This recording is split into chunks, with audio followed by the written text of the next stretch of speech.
ಎಲ್ಲರಿಗೂ ನಮಸ್ಕಾರ. ನಾನು ಹೇಳುತ್ತಿರುವ ಕತೆ ಮೆದುಳಿಲ್ಲದ ಕತ್ತೆ. ಒಂದಾನೊಂದು ಕಾಡಿನಲ್ಲಿ ಮುನಿಸಿಂಹ ಒಂದಿತ್ತು. ಪ್ರಾಣಿಗಳನ್ನ ಬೇಟೆಯಾಡೋಕೆ ಅದ್ರ ಮೈಯಲ್ಲಿ ಶಕ್ತಿ ಇಲ್ಲ. ಆದ್ರಿಂದ ಅದು ಒಂದು ಉಪಾಯ ಮಾಡ್ತು. ನರಿನ ಹತ್ರ ಕರೆದು, ನರಿರಾಯ ನರಿರಾಯ, ನೀನು ತುಂಬಾ ಜಾಣ. ಇಂದಿನಿಂದ ನೀನು ನನ್ನ ಮುಖ್ಯಮಂತ್ರಿಯಾಗು. ರಾಜನಾದ ನಾನು ಪ್ರಾಣಿಗಳ ಬೇಟೆಗೆ ಹೋಗೋದು ಚೆನ್ನಾಗಿ ಕಾಣಿಸಲ್ಲ. ಅದಕ್ಕೆ ಮಂತ್ರಿಯಾದ ನಿನ್ನ ಕರ್ತವ್ಯವೇನಂದ್ರೆ ದಿನವೂ ಒಂದೊಂದು ಪ್ರಾಣಿನ ನನಗೆ ತಂದು ಕೊಡೋದು ಅಂತ ಹೇಳತ್ತೆ. ನರಿ ಬೇರೆ ದಾರಿ ಇಲ್ಲದೆ ಆಗಲೇ ಮಹಾಪ್ರಭು ಅಂತ ಹೇಳಿ ಆಹಾರ ಹುಡ್ಕೊಂಡು ಕಾಡಿನೊಳಗೆ ಹೋಗತ್ತೆ. ಹೋಗ್ತಾ ಇರ್ಬೇಕಾದ್ರೆ ಒಂದು ಕೊಬ್ಬಿದ ಕತ್ತೆ ಕಾಣಿಸುತ್ತೆ. ಅದ್ರ ಹತ್ರ ಹೋಗಿ, ಕತ್ತೆರಾಯ ಕತ್ತೆರಾಯ, ನಿನ್ನನ್ನು ಹುಡ್ಕೊಂಡು ಕಾಡೆಲ್ಲ ಸುತ್ತಿದೆ. ನಮ್ಮ ಸಿಂಹರಾಜರು ನಿನ್ನನ್ನ ಮುಖ್ಯಮಂತ್ರಿಯಾಗಿ ನೇಮಕ ಮಾಡ್ಕೊಂಡಿದ್ದಾರೆ. ನಿನ್ನನ್ನ ನೋಡ್ಬೇಕು ಅಂತ ತುಂಬಾ ಆಸೆ ಪಡ್ತಿದ್ದಾರೆ. ಬಾ ಬಾ, ಕರ್ಕೊಂಡು ಹೋಗ್ತೀನಿ ಅಂತ ಹೇಳತ್ತೆ. ಆಗ ಕತ್ತೆ, ಅಯ್ಯೋ ಸಿಂಹರಾಜನೇ, ಅವರನ್ನು ಕಂಡರೆ ನನಗೆ ಪ್ರಾಣ ಭಯವಪ್ಪ, ನಾನು ಬರೋಲ್ಲ ಅಂತ ಹೇಳತ್ತೆ.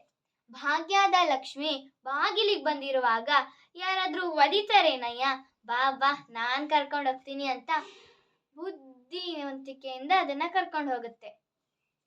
ಸಿಂಹನ್ನ ನೋಡ್ತಾ ಇದ್ದಾಗೆ ಕತ್ತೆ ನಿಂತೊಳ್ಳೆ ನಿಂತ್ಕೊಂಡ್ ಬಿಡತ್ತೆ. ಹೊಸ ಮುಖ್ಯಮಂತ್ರಿಗಳಿಗೆ ನಿಮ್ಮನ್ನು ಕಂಡರೆ ನಾಚಿಕೆ ಭಯ ಸಿಂಹರಾಜ ಎಂದು ನರಿ ಹೇಳತ್ತೆ. ಅದಕ್ಕೆ ಸಿಂಹ, ಭಯವೇಕೆ, ನಾನೇ ಮಂತ್ರಿ ಹತ್ರ ಬರುತ್ತೇನೆ ಎಂದು ಎಗರಿದಾಗ ಕತ್ತೆ ಕಾಲಿಗೆ ಬುದ್ಧಿ ಹೇಳಿತು. ತನ್ನ ಆಹಾರ ಮಾಯವಾದದ್ದನ್ನು ಕಂಡು ಸಿಂಹಕ್ಕೆ ವಿಪರೀತ ಸಿಟ್ಟು ಬಂತು.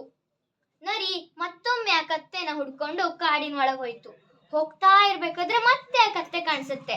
ಅದ್ರ ಹತ್ರ ಹೋಗ್ಬಿಟ್ಟು, ಎಂಥ ಮೂರ್ಖತನದ ಕೆಲಸ ಮಾಡಿದೆ ಕತ್ತೆರಾಯ, ರಾಜರು ನಿನ್ನ ಬಳಿ ಏನೋ ಗುಟ್ಟು ಹೇಳಲು ಬಂದ್ರೆ ನೀನು ಓಡ್ ಹೋಗೋದಾ, ಬಾ ಬಾ ನಾನ್ ಕರ್ಕೊಂಡು ಹೋಗ್ತೀನಿ, ಯಾಕಯ್ಯ ಹೆದರ್ತೀಯ ಅಂತ ಮತ್ತೊಮ್ಮೆ ಆ ಕತ್ತೆನ ಸಿಂಹದ ಹತ್ರ ಕರ್ಕೊಂಡೋಗತ್ತೆ. ಈ ಸತಿ ಕತ್ತೆ ಧೈರ್ಯವಾಗಿಯೇ ಬಂತು. ಇನ್ನೇ ರಾಜರ ಹತ್ರ ಮಾತಾಡ್ಬೇಕಂತ ಬಾಯಿ ತೆಗಿಬೇಕು, ಅಷ್ಟ್ರೊಳಗೆ ಆ ಸಿಂಹ ಚಂಗನೆ ಹಾರಿ ಕತ್ತೆಯ ಕುತ್ತಿಗೆನ ಕಚ್ಚಿ ಸಾಯಿಸೇ ಬಿಡ್ತು.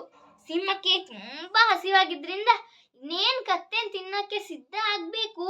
ಅಷ್ಟ್ರೊಳಗ ನರಿ ಏನ್ ಹೇಳತ್ತೆ ಗೊತ್ತಾ, ರಾಜರು ಊಟಕ್ಕೆ ಮುಂಚೆ ಸ್ನಾನ ಮಾಡ್ಬೇಕು, ಅದು ಧರ್ಮ ಹೌದಲ್ವೇ ಅಂತ ಹೇಳತ್ತೆ. ಅದಕ್ಕೆ ಸಿಂಹ, ಈ ಕತ್ತೆನ ಯಾರು ಮುಟ್ತಿದ್ದ ಹಾಗೆ ನೋಡ್ಕೊ ನರಿರಾಯ ಅಂತ ಹೇಳಿ ಸ್ನಾನಕ್ಕೆ ಅಂತ ನದಿಗೆ ಹೋಗುತ್ತೆ. ಆಗ ಅಲ್ಲಿದ್ದ ನರಿ ಏನ್ ಮಾಡತ್ತೆ ಗೊತ್ತಾ, ಕತ್ತೆನ ಮೆದುಳನ್ನ ಬಗ್ದು, ಅದು ತುಂಬಾ ರುಚಿಯಾಗಿದ್ರಿಂದ ಅಂತ ಬಾಯಿ ಚಪ್ಪರಿಸ್ಕೊಂಡು ತಿನ್ನತ್ತೆ. ಸ್ನಾನ ಮುಗಿಸ್ಕೊಂಡು ನದಿಯಿಂದ ಸಿಂಹ ಬಂದು ಫಸ್ಟು ಇದ್ರ ಕತ್ತೆ ಮೆದುಳನ್ನ ತಿನ್ನೋಣ ಅಂತ ಇನ್ನೇನ್ ತೆಗೆದು ನೋಡುತ್ತೆ. ಅದ್ರಲ್ಲಿ ಮೆದುಳೇ ಇರಲ್ಲ. ಸಿಂಹಕ್ಕೆ ಸಿಟ್ಟು ಬಂತು. ಕೇಳತ್ತೆ, ಯಾರು ಕತ್ತೆ ಮೆದುಳನ್ನು ತಿಂದಿದ್ದು ಅಂತ.